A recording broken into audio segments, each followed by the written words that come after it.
Sri Sai Satcharitra, Chapter 30. Drawn to Shirdi, Kakaji Vaidya of Vani, Punjabi Ramlal of Bombay. In this chapter, the story of two more devotees that were drawn to Shirdi is narrated. Preliminary. Bow to the kind Sai who is the abode of mercy and who is affectionate towards his devotees. By his mere darshan, he does away with their fear of this bhava samsar and destroy their calamities. He was first nirgun, formless, but on the account of the devotion of his bhaktas, he was obliged to take a form. To give liberation, self realization to the bhaktas is the mission of the saints, and for Sai, the chief of them, that mission is inevitable. Those who take refuge in his feet have all their sins destroyed, and their progress is certain. Remembering his feet, Brahmins from holy places come to him and read scriptures and chant the Gayatri mantra in his presence. We, who are weak and without any merits, do not know what bhakti is, but we know this much that though all others may leave us, Sai won't forsake us. Those whom he favors get enormous strength, discrimination between the unreal and the real, and knowledge. Sai knows fully the desire of his devotees and fulfills the same. Hence, they get what they want and are grateful. So, we invoke him and prostrate ourselves before him. Forgetting all our faults, let him free us from all anxieties. He who, being overcome with calamities, remembers and prays Sai, thus will get his mind calm and pacified through his grace.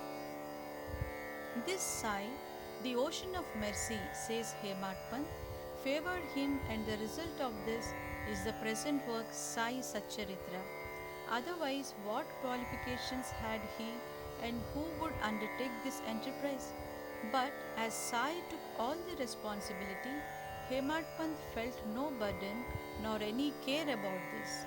When the powerful light of knowledge was there to inspire his speech and pen, why should he entertain any doubt or feel any anxiety? Sai got the service in the form of this book done by him. This is due to the accumulation of his merits in the past births, and therefore he thinks himself fortunate and blessed. The following story is not a mere tale but pure nectar. He who drinks it will realize Sai's greatness and all pervasiveness. Those who want to argue and criticize should not go in for these stories. What is wanted here is not discussion but unlimited love and devotion. Learned, devout, and faithful believers are those who consider themselves as servants of the saints will like and appreciate these stories. Others will take them to be fables. The fortunate bhaktas of Sai will find the Sai Leelas as the Kalpataru, wish fulfilling tree. Drinking this nectar of Sai Leelas will give liberation to the ignorant jivas, satisfaction to the householders, and a sadhana to the aspirants. Now, the story of this chapter. Kakaji Vaidya. There lived in Vani, Nasik district, a man named Kakaji Vaidya. He was the priest of the goodness Sapta Shringi there. He was so much overwhelmed with adverse circumstances and calamities that he lost peace of mind and became quite restless. Under such circumstances, one evening he went into the temple of the goddess and prayed unto her from the bottom of his heart and invoked her aid to free him from anxiety. The goddess was pleased with his devotion, and the same night appeared to him in his dream and said to him, "You go to Baba, and then your mind will become calm and composed." Kakaji was anxious to know from where her who that Baba was, but before he could get any explanation, he was awakened. Then he began to think as to who might be that Baba to whom the goddess has asked him to go. After some thinking, he resolved that this Baba might be Triambakeshwar, Lord Shiva. So he went to the holy place Triambak, Nashik district, and stayed there for 10 days. During this period, he bathed early in the morning, chanted the Rudra hymns, did the Abhishekam, pouring unceasingly fresh cold water over the pindi, and did other religious rites, but with all that he was as restless as before. Then he returned to his place and again invoked the goddess most pitifully. That night she again appeared in his dream and said, "Why did you go to Triambakeshwar in vain? I mean by Baba, Sri Sai Samarth of Shirdi." The question before Kakaji now was how and when to go to Shirdi and how to see Baba. If anybody is in real earnest to see a saint, not only the saint but God also fulfills his wish. In fact, the saint, the Sant, and the Anant, God, are one and the same. There is not the least difference between them. If anybody thinks that he will go himself and see a saint, that will be a mere boast. Unless the saint wills it, who is able to go and see him? Even the leaf of the tree won't move without his bidding. The more anxious a bhakta is for the saint's visit, the more devout and faithful he is, the more speedily and effectively is his wish satisfied to his heart's content. He who invites anybody for a visit also arranges everything for his reception, and so it happened with Kakaji. Shama's vows. When Kakaji was thinking his visit to Shirdi, a guest came to him at his place to take him to Shirdi.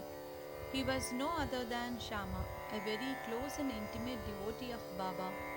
How he came to Vani at this juncture, we shall just see. Shama was severely ill when he was very young, and his mother had taken a vow to her family goddess Saptashringi at Vani that if the son got well, she would bring and dedicate him at her feet. Then, after some years, the mother herself suffered much from ringworms on her breast.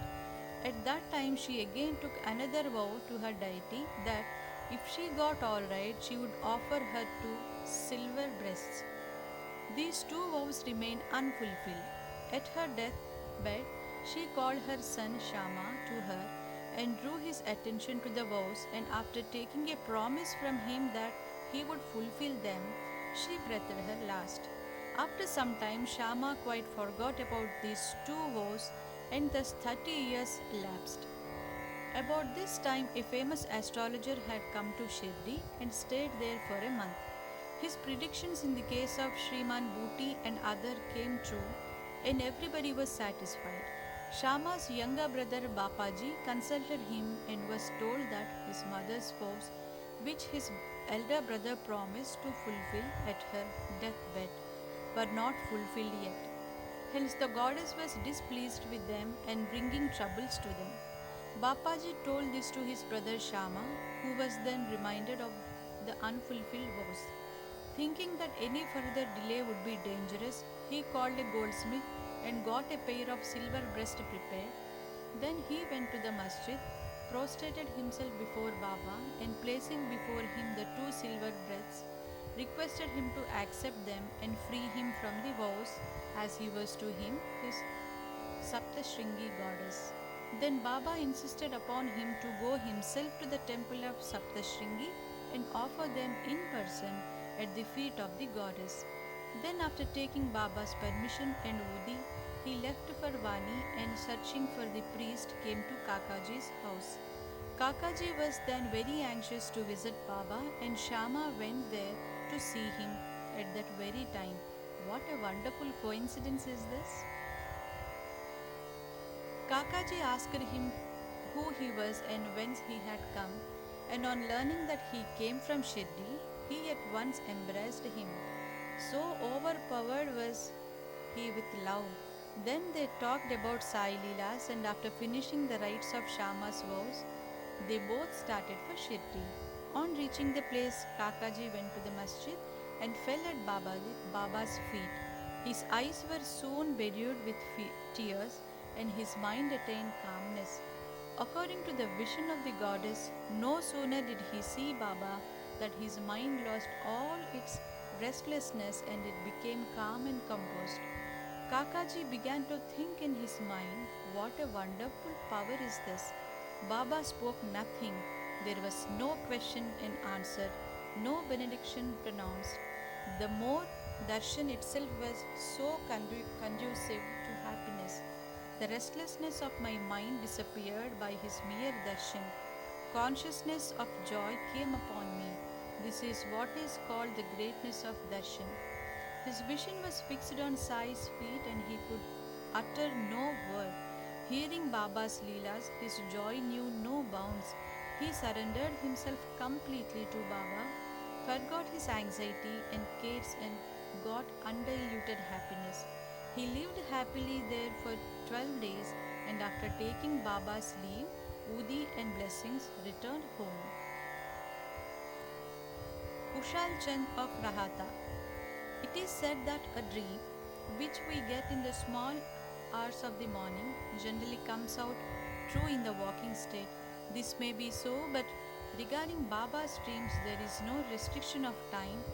To quote an instance, Baba told Kaka Sahib Dikshit one afternoon to go to Rahata and fetch Kushal Chand to Shirdi. As he had not seen him since long, Kaka Sahib accordingly took a tanga and went to Rahata. He saw Kushal Chand and gave him Baba's message. Hearing it, Kushal Chand was surprised and said that he was taking a noon nap after meals when Baba appeared in his dream and asked him to come to Shirdi immediately and that he was anxious to go. As he had no horse of his own nearby, he had sent his son to inform Baba. When his son was just out of the village border, Dikshit's tanga turned up. Dikshit then said that he was sent specifically to bring him. Then they both went in the tanga back to Shirdi. Kushal Chand saw Baba and all were pleased. Seeing these Leelas of Baba, Kushal Chand was much moved. Punjabi Ramlal of Bombay.